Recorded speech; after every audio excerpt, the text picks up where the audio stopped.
অতিকৈ দুখৰ খবৰ। অসমৰ জনপ্ৰিয় কণ্ঠশিল্পীগৰাকী আৰু আমাৰ মাজত নাই। হয় বন্ধু বান্ধৱীসকল, আপোনালোকে ঠিকেই শুনিছে। অসমৰ সংগীত জগতৰ জনপ্ৰিয় কণ্ঠশিল্পী গায়ত্ৰী হাজৰিকা আৰু আমাৰ মাজত নাই। সকলোকে কন্দুৱাই এই পৃথিৱীৰ পৰা চিৰবিদায় মাগিলে গায়ত্ৰী হাজৰিকাই।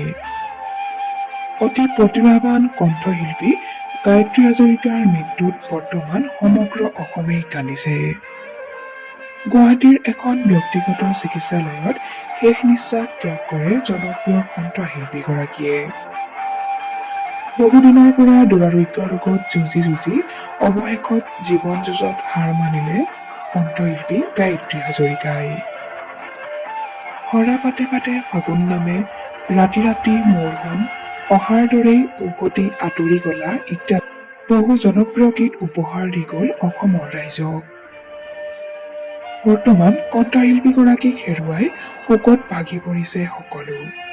আমাৰ চেনেলৰ তৰফৰ পৰা কণ্ঠশিল্পী গায়ত্ৰী হাজৰিকাৰ বিদেহ আত্মাৰ সদগতি কামনা কৰিলো।